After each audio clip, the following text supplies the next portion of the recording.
On this episode of DC On Screen, the Flash be floppin', y'all. Are Blue Beetle and Aquaman 2 next? Are they even a part of Gunn's new DCU? Also, Sasha Calle's turn as Supergirl may not be over just yet. We're talking all that, plus that shocking Superman and Lois renewal and what it cost the series, and so much more, right after these words from our mystery sponsors. Are you struggling to conceive? You have options, and at Piedmont Reproductive Endocrinology Group, we'll make sure you have the guidance and support you need. PREG is known for individualized fertility care that's unique to every patient. We take the time to provide a reassuring and empowering experience because we believe that you deserve nothing less. Let us help you on your journey to parenthood. Visit us at pregonline.com to learn more. Get the guidance and support you need at Piedmont Reproductive Endocrinology Group. Introducing Carvana Value Tracker, where you can track your car's value over time and learn what's driving it. It might make you excited. Whoa, didn't know my car was valued this high. It might make you nervous. Uh-oh, market's flooded. My car's value just dipped 2.3%. It might make you optimistic. Our low mileage is paying off. Our value's up. And it might make you realistic. Car prices haven't gone up in a couple weeks. Maybe it's time to sell. But it will definitely make you an expert on your car's value. Carvana Value Tracker. Visit Carvana.com to start tracking your car's value today.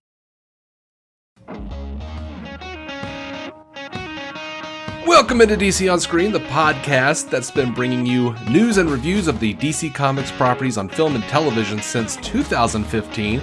I am your host, David C. Robertson, and here's the guy you tuned in for, my co-host, Jason Goss. Hi! I'm trying to be enthusiastic because that sounded great. So, we're all just staring at this dead, smelly fish. Look, man, we're trying to remain optimistic, have a little Flopping fun. around.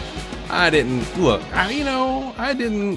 the movie. I loved a lot of things about it, but I ain't wanted to go out like this. No, we all see the numbers though. It is what it is. Yeah, domestic 76,879,000, and so worldwide that brings it to 176,779,000.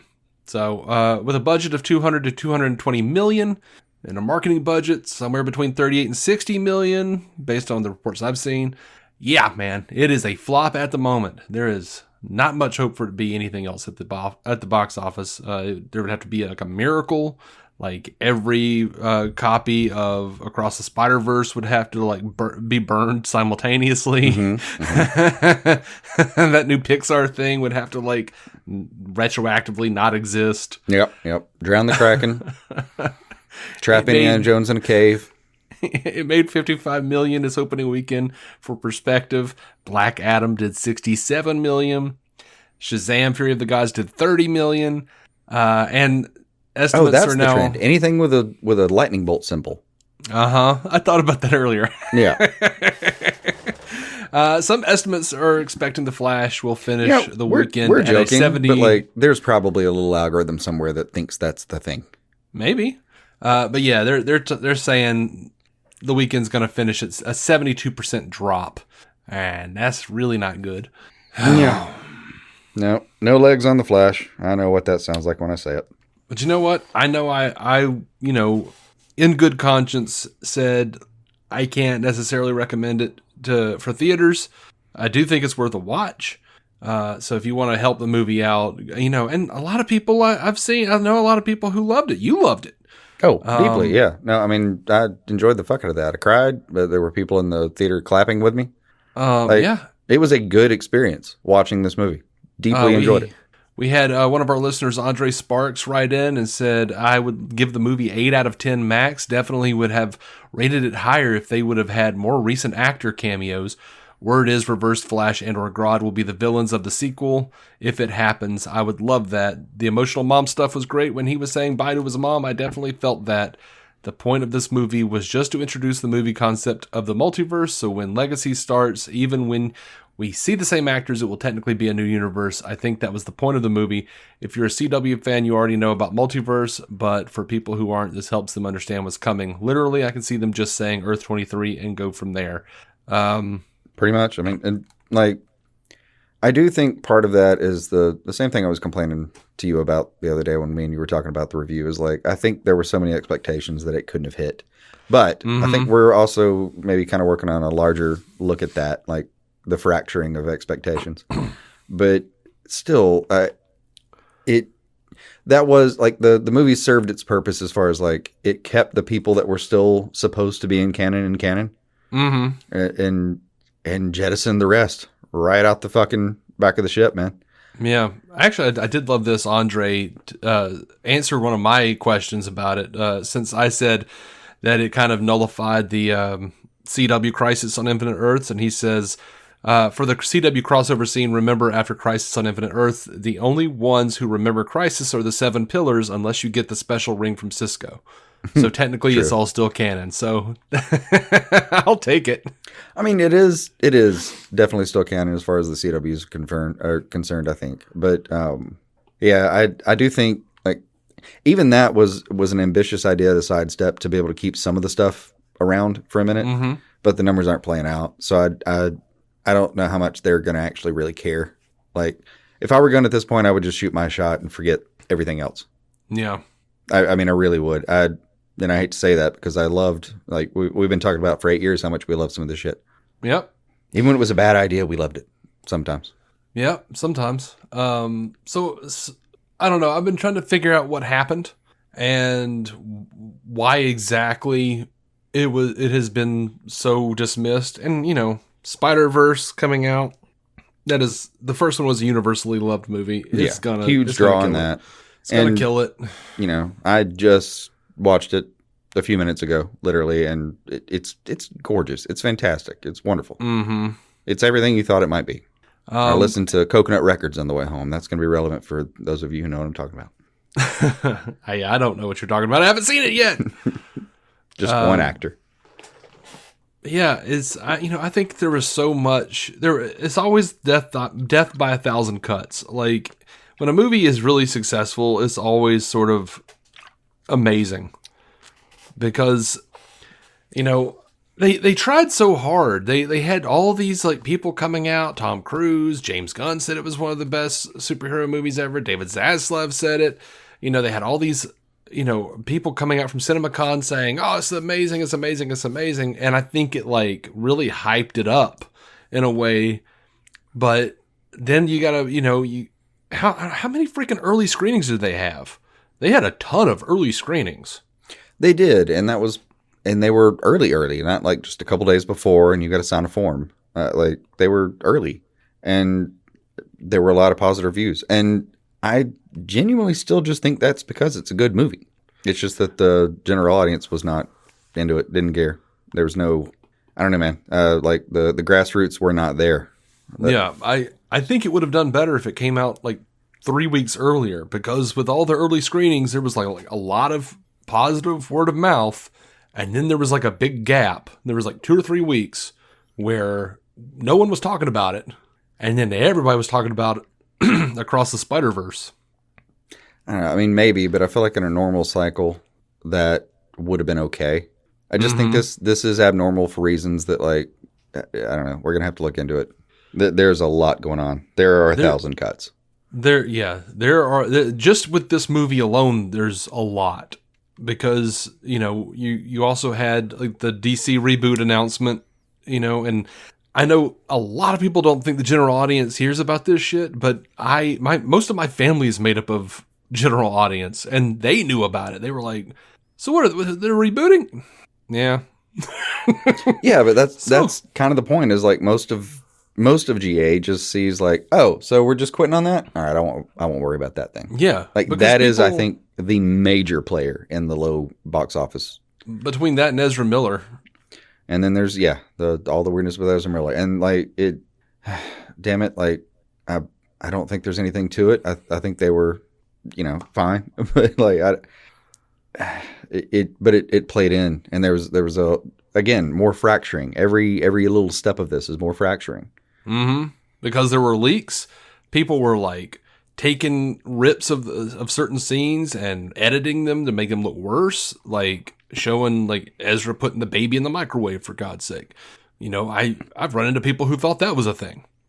As far as like having, like, as the mother screams on, he, puts no, that's not what happened in the movie. I didn't see those because I avoided them aggressively, but like, did they show the microwave plugged in? You dumb fucks? No. Of course not. Okay, you dumb fucks. They also, and I don't want to really talk about it as far as the cameos go, what was actually there, but all the cameos were leaked. I know. And proliferating online, on a massive scale. I know. It took out a lot of the, like, I think it was part of the Black Adam problem too, was like the mystery was gone. Mm-hmm. It wasn't something you just had to be there to see. I mean, I genuinely think the streaming numbers are going to be okay. Like, a lot of people watch it. Hell, I'll rewatch it happily a few times probably. But it's just not going to hit. Like, I think it's going to make its numbers as far as getting them back to, like, out of the parentheses here. But it's not going to, like, really make money. And so many things contribute to it. Mm-hmm. Including, like, God, there's just been this, like, there has been a narrative spun that DC movies just aren't good. So, and to have a movie that's following Black Adam and Shazam Fury of the Gods, which did not do well at the box office, like, I feel like the audience doesn't give a shit about DC right now. They're not willing to, they're like, look, Spider-Verse is coming up. I got to take my kids to this Disney thing. I'm not going to go see that for right now. Yeah. I'm not going to give this one a shot. And so I think all of this stuff, plays into it. And, I know that you didn't really see a problem with the VFX, but it's not that I didn't see a problem. It's just that they weren't problematic, if that makes a difference for you. Yeah. Like, I know that's weird phrasing, but but for I'm me, sure you understand. Yeah, I understand. For me though, I'm seeing this as like, not just, oh shit, DC's messing up again. Like, because I know that DC uses the same VFX houses that Marvel does. Yeah, that's not the problem. It's not that they don't have the right phone number, for God's sake. Right. Like, they submit, like, we need, 200 shots or whatever it is, 2,000, 3,000, whatever. And, bids are placed. And the problem is with Marvel and DC, and it keeps coming out more and more and more. Hell, we just saw, like, an article just dropped today about how over 100 animators left across the Spider-Verse because of the working conditions. Like, it sucks right now on that side. Like, it's there's some dude like, we'll do it for 4 cents a page, and there's some guy in the background going, I haven't eaten in 7 days. Shut up, you. Yeah, it's I'll beat you with my shoe. 3.5 cents a page if he shuts up. Yeah, it's a sweatshop right now, and I saw someone point out over in the Stranded Panda chat that Guardians Volume 3 looked really good, and I was like, yeah, because James Gunn meticulously plans everything, and Marvel did not mess with him on anything. He got carte blanche, so he planned everything out. They had plenty of time to finish this movie, to do the VFX, make them look really super good, and that's what you need. Like the Flash had 3 different regimes working it while it was being made, and those different regimes all had different plans for the future. I mean, so when genuinely, I'm going to say this sentence, and so many people are going to disagree with me. We're lucky it even got here. Like, kind of, yeah. And I know there are people saying, like, fuck you. It should have never gotten here. I hated it. But, like, in terms of production, it almost shouldn't have existed. Yeah, but, DC isn't the only one kind of with meta in a way. VFX problems. Like, Thor: Love and Thunder. Like, people said that the effects on that were shit. Actually, they were too bad. A couple of spots they were real bad, but I heard things about Quantumania. And also, I mean, these movies aren't making. There are parts of Quantumania that look way worse than Flash, in my opinion. Yeah, and Quantumania, by the way, made 476 million worldwide. It didn't even break even. No, this isn't a DC problem. That was the opening of Stage 5. That was supposed to be a huge thing. This is a superhero genre problem. And it's something James Gunn actually spoke to, and we'll talk about that later. But he spoke to it in Inside of You podcast, which I can't recommend enough. You guys have got, if you haven't, go check out his episode of Inside of You with Michael Rosenbaum. It's good in general too. Because it is, but yeah, Gunn's episode was just, he laid it out, dude. He thinks there's too many superhero movies, and he thinks that it's destroying the industry in a lot of ways with like the VFX houses and just cranking out stuff without making sure it's the best thing to put out. Yep, I agree with him. I don't disagree. Yeah. So anywho, on the new episode of Fat Man Beyond where they talked about the Flash, Kevin Smith said he was hoping that it did better than it's doing now because Michael Uslan's kid, Michael Uslan is the guy that owns the rights to Batman. He said his kid said if the movie did as well as the Batman, one of the next Batman movies they were going to make was Batman Beyond with Michael Keaton. Yeah. Yes and no. Yeah. That's also just like a thing that was said for people involved. But like, look, if that was done extremely well, of course I'd be into it because how could you not? But Sure. But I'm not particularly interested. Like, not out of the gate interested in it.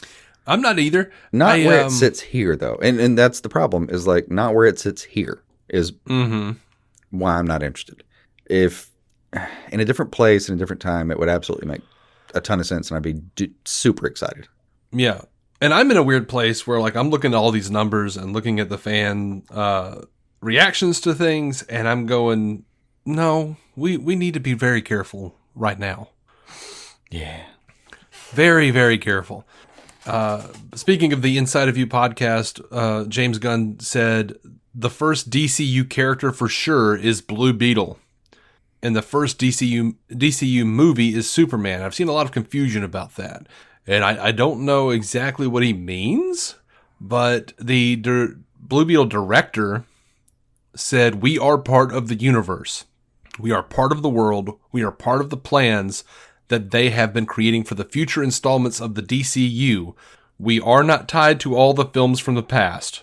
Yes, our movie lives in the world where superheroes exist, but that doesn't mean that a certain event or certain alliance or certain things from the past dictate where our film is going. Our first movie, the way we wanted to do it, was always with the mentality that we wanted to do 2 more, at least. And taking the traditional 3-act structure of a story, we wanted our first movie to practically be the first act of a saga. So, Soto seems to be saying that this is DCU proper. It's just that it was made under the previous regime. So it sounds like James Gunn is pulling that in. Effectively. Yeah, absolutely. I think I'm going to stick with that verb, adopting it. And by the way, filmratings.com reports Blue Beetle is rated PG-13 for sequences of action and violence, language, and some suggestive references. Probably. Did you see that sword? It does look dope, dude. It does look dope. It looks dope, and it looks like he's going to cut a bunch of motherfuckers in half. Yeah, like, I am, like, not hugely excited for the movie. I mean, I'll go in with an open mind, open heart, and all that shit. But, but that sword does look dope as shit. Like, for real. I'm genuinely excited. I mean, I think it'll be fun, and I love Jaime and Blue Beetle as a character. Me too. Over to Aquaman and the Lost Kingdom, James Wan says... You wonder if that's going to be like a funny title in about 5 years. Because it's the last DCEU movie? Possibly, yeah. Kind of? It's the last Frankenstein? Oh, we're going to put a pin on that one. God, my kingdom, if it's the last Frankenstein movie. By Frankenstein, I mean the last movie to be made under several different regimes. Yes, absolutely. James Wan says, I hope to finish it up soonish. We have the DGA thing, contract negotiations coming up next month, so there's just some stuff that we have to finish. It is a big movie. It has a lot of visual effects and moving parts, but we're moving in that direction, and I cannot wait for people to see it. I think people are going to be excited to see that this movie is quite different from the first movie in terms of tone. It's a little bit more serious, and we're dealing with issues like climate change. We're not afraid to lean into that in a big way because the Aquaman comic book, even way back then, or way back when, has always been environmentally conscious. He's always been someone who's fought to keep the ocean clean, and it feels more relevant in the world that we're living in today. So this movie has something to talk about, but it's still a fun action fantasy movie. And he does confirm that Aquaman is part of the DCU. He says, I've had to make adjustments all along the way. The DCU has been through lots of different versions, and one of the things that was challenging about this film was keeping track of what's going on. Fortunately, the Aquaman universe is pretty far removed from the rest of the world. We're going to many different underwater kingdoms that are not necessarily related to what's happening with the other movies and characters, so we're standalone in that respect. So I can just tell my story on its own without being affected too much, but at the same time, I have to be mindful of what's been happening. And we don't know. There are outlets reporting that it looks like they're doing more reshoots for Aquaman and the Lost Kingdom because Jason Momoa is like posting Instagram stories that are showing behind the scenes images from the film. It might be from the previous go around. Maybe they're amping up to start advertising this movie, or maybe he's doing more reshoots. Yeah. I wouldn't be shocked. Yeah. Honestly, either way, I could see it. Larry Carter at Larry the Deuce on Twitter asked, will Blue Beetle and Aquaman 2 have the same results as The Flash? I'm guessing box office wise. Can Gunn give us the quality of films we DC fans deserve? Well, I don't see Blue Beetle and Aquaman 2 doing as well as they hope. Like, at this point, I feel like Blue Beetle will make less than The Flash. I mean, honestly, yeah. And I see Aquaman 2 maybe doing better than The Flash, but not nearly as well as Aquaman 1 did, which it, did over $1 billion. I just don't see that happening right now. It's not going to make $1 billion. Like, there's just no fucking chance. Yeah, but things have been so strange with DC because Fast and Furious didn't even kill that much, and it had Momoa in it, so like. But, it's weird, though. Like, who would have guessed Aquaman 1 would have done $1 billion? Especially after Justice League. It was immediately after Justice League, which didn't even make its money back. I mean, yes, but also I think the Aquaman thing was, like, refreshing in a way for a lot of fans. Like, you went to see that and thought, oh, my God, this is also gorgeous. Like, I need to come back and watch it again because it's beautiful. It really is. And it was a palate cleanser from Justice League, which, as we covered it, like seemed fine at the time, then as it soured, yeah, precipitously. Yeah. I mean, Justice League, as far as that goes, the original, like the Justice League, as it were, it was fine. I enjoyed what there was of it. I understood that there were issues making it, not the least of which was Zack Snyder's daughter committing suicide. And so, I tried to give it a pass for as much as I could and just be like, look, this is what we got, but it definitely has problems. And knowing all the drama and backstory behind that movie has really soured me on that version of it, for real. Yeah. As that got revealed, it was shittier and shittier.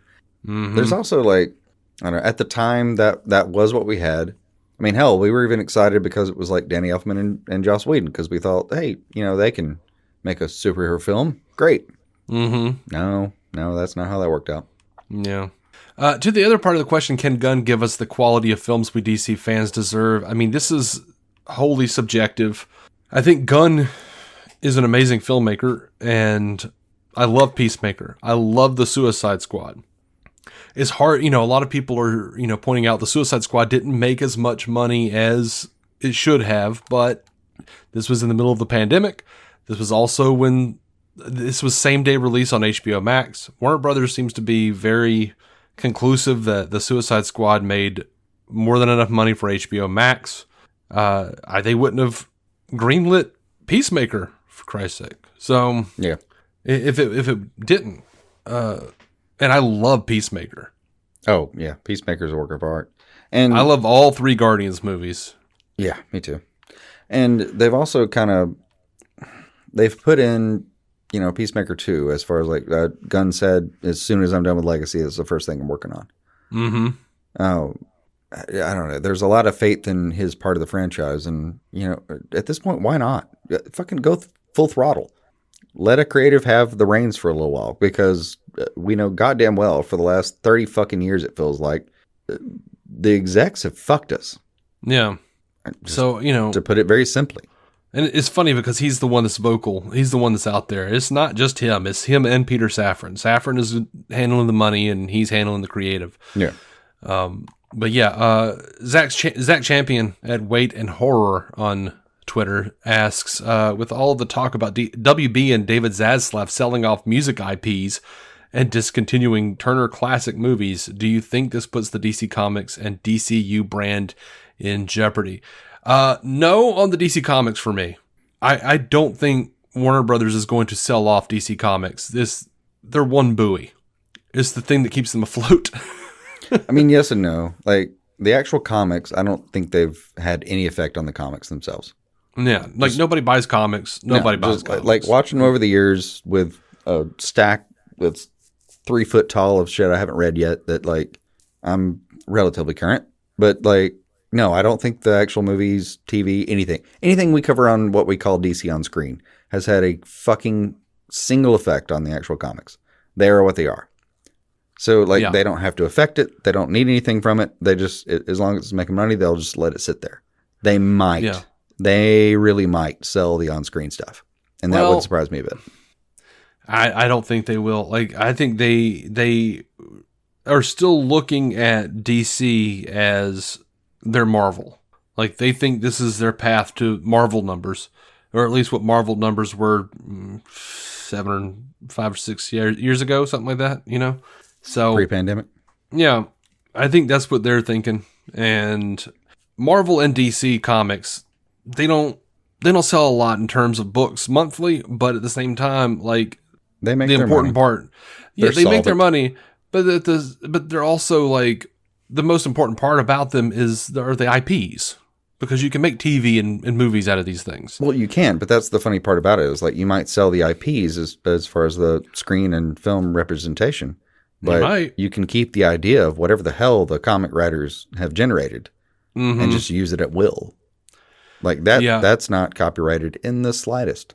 No, I'm unsure about the DCU brand as far as DC Studios, because with the part that I'm worried about is with Zaslav selling off music IPs and discontinuing Turner Classic Movies. That feels a whole hell of a lot like, you know, just streamlining as much as you can so that you can turn around and sell it later.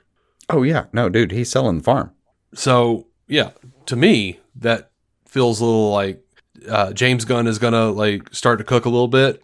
And despite what anybody thinks, like, his contract, he's got 3.5 years left on this contract. At this point, yeah. So he could plan 10 years all he wants. But I think the shareholders and I think WB itself does not understand. God help us all. They don't understand this. He is going to have to cook for a while and let that shit marinate and build an audience. And you have to do a lot of things right, which is why I'm worried about Creature Commandos being the first damn thing coming out in 2024. I'm like, who the shit cares about this animated thing? I know, but it'll be a sidebar, and it'll just, like, insist that he's started a little bit. Yeah. But I think even with the shareholders, it's not so much that they don't care. Not content-wise. They care about the numbers. I think the most important part will really be, do we give this guy time?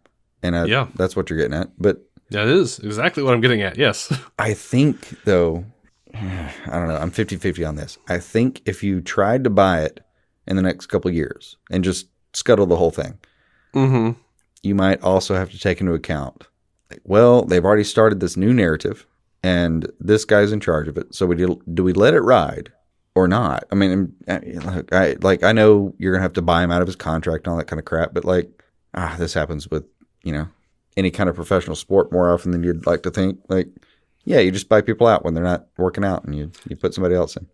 I mean, I see him waiting the 3.5 years, but I don't think they're gonna. Like, I hope. Oh, they don't have to wait 3.5. Like, if somebody bought this thing in 6 months, they could just buy him out. I'm sure there's something in that contract that says that, but it wouldn't matter. I think it'd take over a year at this point for anyone to buy him out, though. Here's my point. I think if you tried to buy him out, even a merge. I think if you tried to actually buy him out, you would have to wait so long for this to actually work, to let the hype completely die, let Twitter, Reddit, all the possible communities, just calm the fuck down long enough for you to restart, that it wouldn't be worth it. Like, I think you would make more money investing in the new plan. Mm-hmm. Even if it failed, you could just say, well, we tried and we gave them the 4 years. Yeah. And, there's 2 movies and a couple shows. Here's Peacemaker 2, we're just as a parting gift. And we're going to try something new now. Yeah. I think it would make more sense for them to just give it a shot, even if somebody bought it tomorrow. Yeah. Mm-hmm. I'm just worried, but it's nothing we've got answers to right now. Nope. Superman Legacy. According to the Hollywood Reporter's Heat Vision newsletter, roles such as Lex Luthor and members of the supergroup The Authority, which are going to get their own movie, will be cast after Clark and Lois are set up. As far as we know, they haven't cast them yet. And on the latest episode of the Hot Mic with John Roca, Jeff Snyder says, or hinted, that Mr. Terrific could appear in Superman Legacy. I'm down. That sounds great. Right? Deadline's Justin Kroll is saying that Gunn was talking to one of the Guardians actors about the role of Lex Luthor, but said it's unlikely to work out. It's not indicated which Guardian star, but they did note that one role that's been tested is labeled Apex, and they suggest that it could be Apex Lex Luthor, a character in the comics that From is Metal. basically the ultimate version of Lex with powers that let him fight Superman. I think that's from Metal, like the Snyder version. Scott Snyder. Yeah. Let's see. Can I confirm that? Do. If I'm correct, he was an absolute badass who basically made an entire generation of things after him. It says Apex Lex's main character in the 2020 video game No Justice: Rise of Darkness. He is a god-like being with half Martian, half human physiology. All right, I'll pull up my own internet. I'm sure there's different versions, No, Oh yeah, now I'm kinda there was a curious. version in death metal. Yeah, Dark Knight's death metal had a version of him as well. So that version was like the one that I forget her name. I forget her name off the top of my head. Like the one who was supposed to be the she's like the progenitor of the universe. Mm-hmm. Perpetua or something. Yeah, Perpetua. Yeah, there you go. He was basically the one who proved that he was able to actually execute her ideas, and I mean he failed mostly. Yeah, of course. Mostly. But I haven't seen Dark Crisis. I'm behind on that. I'm Yeah. bearing that. That's going to be a vacation read. Yeah. All right, let's sally forth here. The Flash's Andy and Barbara Muschietti just signed a first look deal with Warner Brothers, and Andy Muschietti, director of The Flash, is confirmed to direct the Batman reboot, The Brave and the Bold, which will be in the DC universe proper. Sasha Kaye. Good. Yeah, no, I'm fine with that. He's a fine director. And honestly, Sasha- anyone who can sift through that many freaking changes, I'm impressed. Yeah, he made a surprisingly coherent film for that many changes, honestly. And I would be very, very interested to see him cook, as they say, under someone like Gunn, who gives more carte blanche to creators. I would. I'm sure we can both agree on this exact thing, though. Like, that film, for what it went through, should have been an entire piece of shit. Yeah, I'll agree with that. And somehow was not. Like it or not, it was Miraculously. not an entire piece of shit. I think some people will disagree with that, but, subjectivity. It should have been The Room. Yeah. Supergirl Woman of Tomorrow, maybe. Sasha Kaye says that they are talking. She told USA Today she is talking with DC Studios co-president Peter Safran about returning. And Cool. She's a big fan of Superman Woman of Tomorrow by Tom King. We know that Gunn is looking to make that one of their movies. They're looking to adapt that, and we know Tom King is part of the Brain Trust, part of his selected few. I am really excited about that. I loved her in the movie, and I really wanted her to continue, and was really bummed out when it started flopping because I was like, it means no more Sasha Kaye. Yeah, I know. I agree. Also, Tom King had her back. Fuck yes. Yeah, absolutely. All right, you want to hit a quick break? Yep.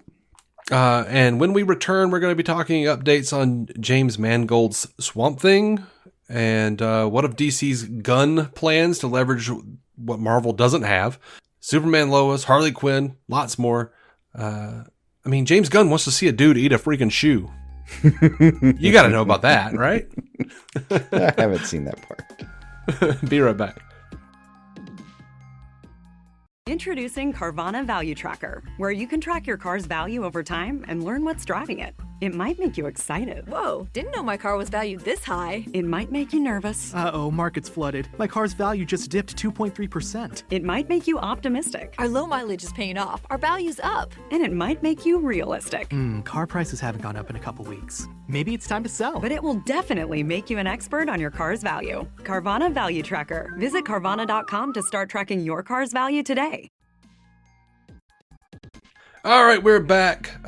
James Mangold, he is saying, while I'm sure DC views Swamp Thing as a franchise, I would be viewing it as a very simple, clean, gothic horror movie about this man/monster just doing my own thing with this, just a standalone. He said he's been toying for years with the idea of making a kind of Frankenstein movie. I'm down with that. You know, if you don't know who James Mangold is, this is the dude that did Logan, for God's sake. I did 310 to forget his name, Yuma. but yeah, no, that's fantastic. Identity. Like, he's a good filmmaker. Do I remember this correctly, though, as far as the narrative goes? Like, he just, like, stepped in and decided, like, no, I'm just going to do this one superhero thing. Or do you have something else in his IMDb? What do you mean? Like, he has the Wolverine, Logan. He's done some stuff. Oh, okay. All right. No, I thought he just kind of like, I thought the Logan director just like stepped in and was like, no, I'm just going to make this super legit, and made a fantastic film. Oh, no. He had previously done the Wolverine. Which, honest to God, I think was better than people give it credit. It was great up until the Silver Samurai thing at the end. That was weird. And I wasn't a big fan of I can't even remember who the lady villain was in that movie. Yeah, anyway. You know, the biggest problem with it for me was, I know this sounds stupid, but like, it got leaked. I saw a cut of that before any of the CGI was finished. Yeah, a lot of people did. That was not a good thing. It happened to the first Wolverine movie too, the X-Men Origins. Yep. Anyway, here's some miscellaneous DCU news. Guardians of the Galaxy's Palm Clementif says that she and James Gunn keep talking about doing something with DC. On the Inside of You podcast that I told you all to listen to, and I'll put up a link to that in the show notes too, because it really is amazing. Gunn says, if you look at the MCU, there are very few traditional superheroes. There was never a guy with a secret identity until Spider-Man in the MCU. Their Cap was turned into a soldier even though he wears a mask. Iron Man outed himself at the end of the first Iron Man because they don't want to deal with the whole secret identity thing. But there is a bit more of a fantasy element to DCU because they're these larger-than-life superheroes, and for me, they're Superman and Clark Kent. They're two different characters, and you have to find a way to deal with them as as grounded as possible within this world of DC. One of the things that I love about DC, that excites me about DC, is that in a way is another alternate history. It is Gotham City and Metropolis and Star City and Bloodhaven and all these different places in this other reality, and it makes it a little bit like Westeros in some ways. I love it in that way. I love that we get to create true world building in DC. It isn't just we're throwing some superheroes on Earth. I think right now that's one of the key differences.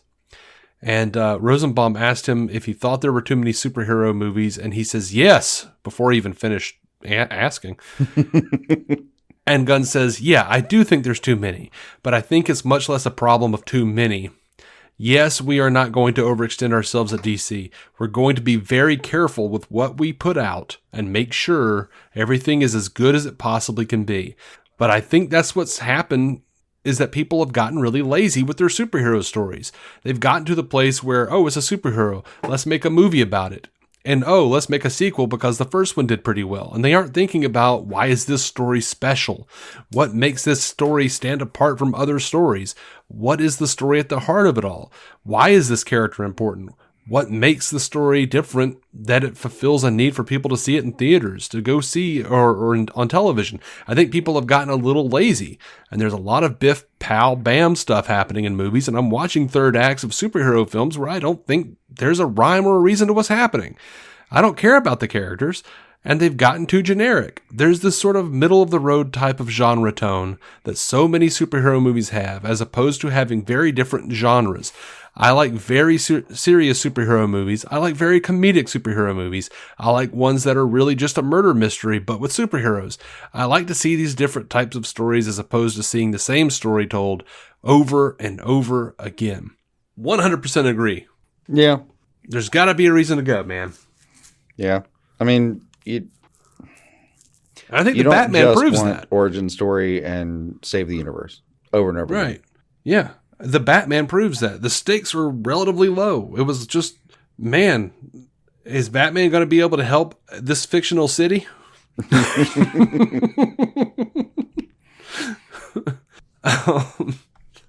shit made like $1 billion or almost. So anyway, yeah, the shoe thing. I'll get to the shoe thing. At Apps Connor, who has now labeled himself Connor the Shoe Eater, Nice.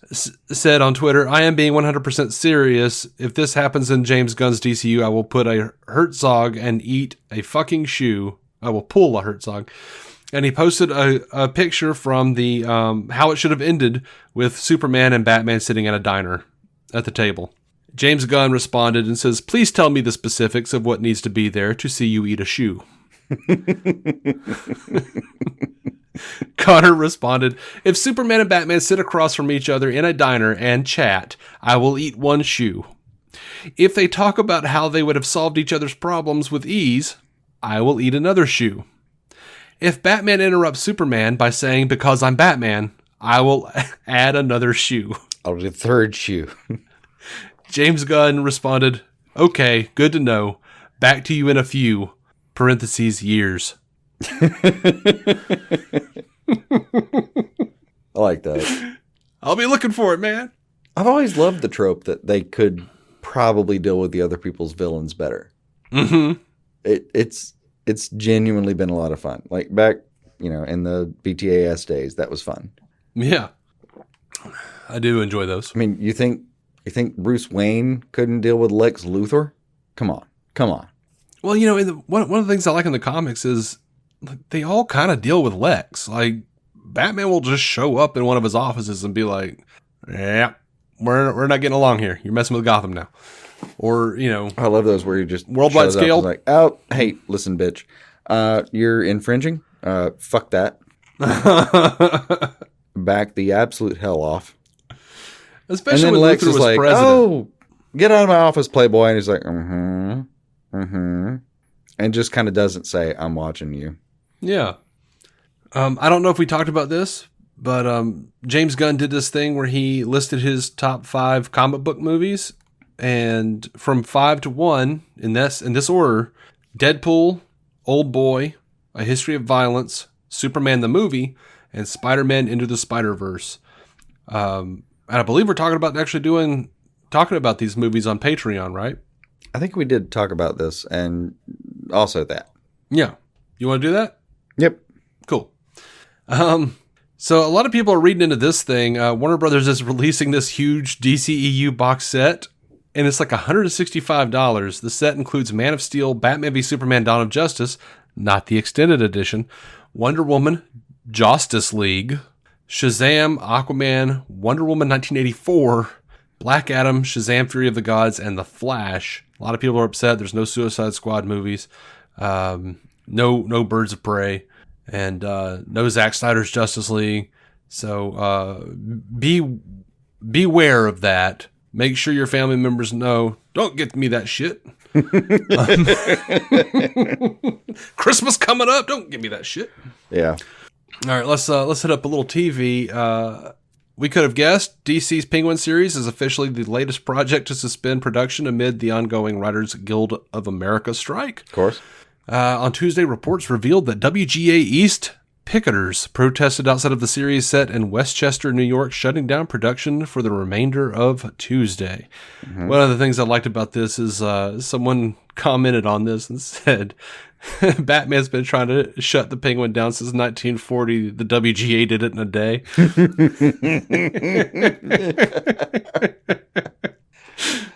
Oh, that's glorious. Yeah. That's glorious. We got the our little Superman and Lois show renewed for season 4, but it came at a cost, y'all. It has been cut down to 10 episodes, and reports have come in that seven cast members will not be returning as series regulars. We're going to lose Dylan Walsh, who plays Sam Lane, Emmanuel Cheriki, who plays Lana Lang, Eric Valdez, who plays Kyle Cushing, Indy Navarrete, who plays Sarah Cushing, Will Parks as John Henry Irons. We're losing everybody but the main people. We're losing everybody but Clark, Lois, and the boys. That total 100%. That's what's happening. Yeah. It does say that each of the cast members could appear in the 10 episode 4th season in recurring or guest starring roles depending on their availability. Yeah. And it makes sense I know you're not caught up, but I am. And I'm like, look, man, Lex Luthor just got out of prison. They're probably going to have to go into witness protection or something. This asshole just like walked up to the Kent farm and threatened Lois's life on her front porch. Like, yeah. And also, by the way, Michael Cudlett's Lex Luthor has been promoted to a series regular for season 4. So I'm good. And he's doing a fantastic job, by the way. Like, this is a version of Lex I have never seen before. And I've seen like one clip, but yeah, I like it. Yeah, he is like borderline redneck, grizzled son of a bitch. Like, he's a bad boy. And if that's what they're doing, if they're, really just kind of cutting down, because most of these people's, they're kind of starting to stagnate. So I could see them kind of just being like, look, we can wrap them up in a couple of scenes. Also, we need the money. Yeah. And we knew it was down between, it was going to be Superman and Lois or Gotham Knights that got renewed. Superman and Lois is the strong performer. It's also the one that's really super expensive. So Gotham Knights is officially canceled after one season on the CW.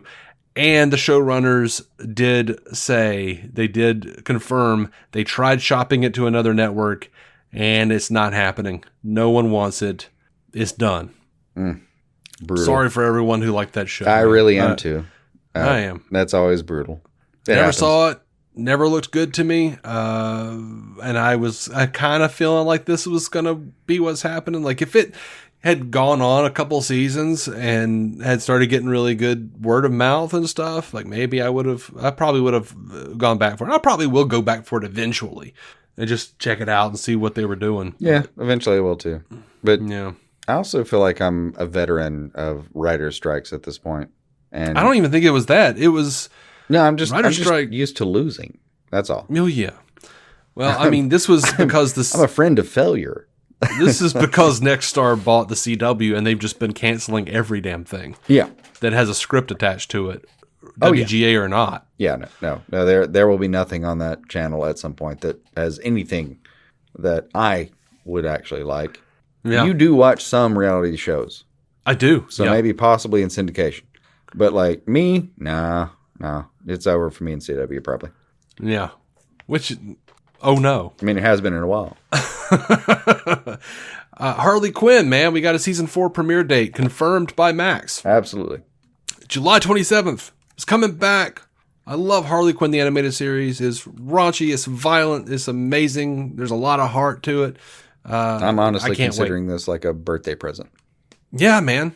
Like I'm man. Me and my wife are both really excited about that. It's glorious. It's fantastic.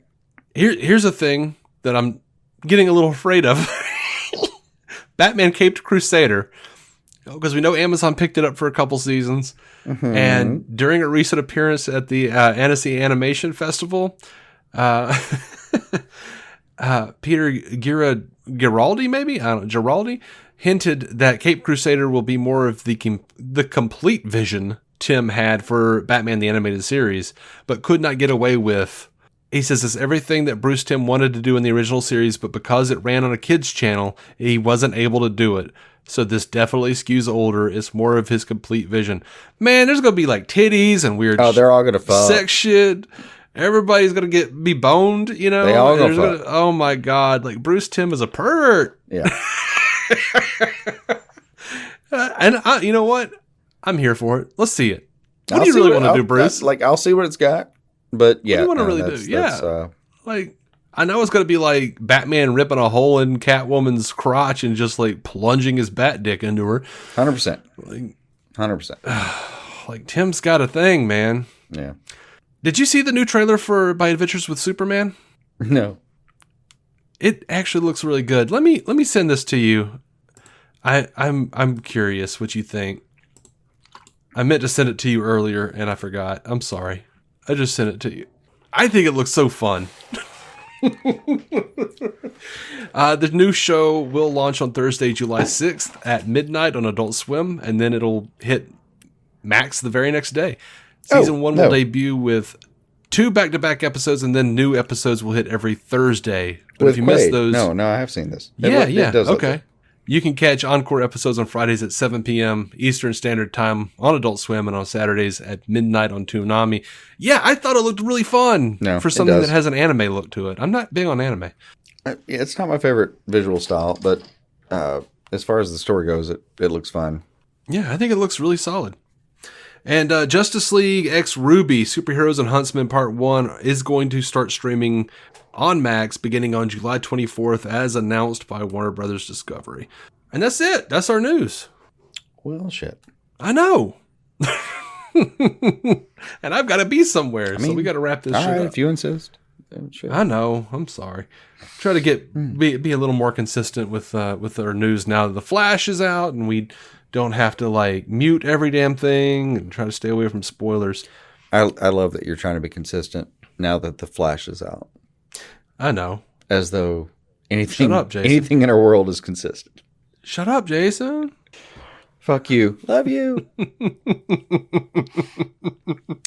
No, I'm going to be consistent. I'm going to do an episode every week. And if you can't do it, I'll just be like, and this is my co-host, Jason Goss. I'll be like, hey, yeah, just completely like do your voice or my approximation of it. Like, yeah, that's actually not bad. All right, guys. I would do an impersonation, but my voice is not capable of having such grand and dulcet tones. Yeah. We were talking the other night about just like doing a thing where we just like record you reacting to lots of things, like very short reactions that I could just pipe in if I needed you. And I'll always be there for you. Like, hey Jason, how you doing? Click. I'm good. Just anyway, we're not actually going to. How do you feel about this? Did you hate it? Yeah, I actually do wonder though if we could like train an AI, just like run all of our episodes through an AI and have them like just create. We have so much data. Absolutely, we could. This is like 693 or something like that. 692. No, it's not a matter of data. Yeah, no, that. Yeah, 1,000%. If you had the access to the software, where you could recreate me. If I could figure out and something, I would hate it even more than I do myself.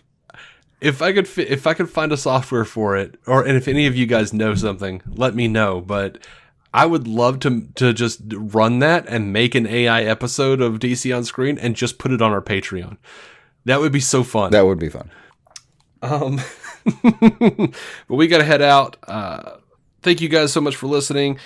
We are on Instagram and Twitter at DC on Screen. You can email us at dconscreen@gmail.com.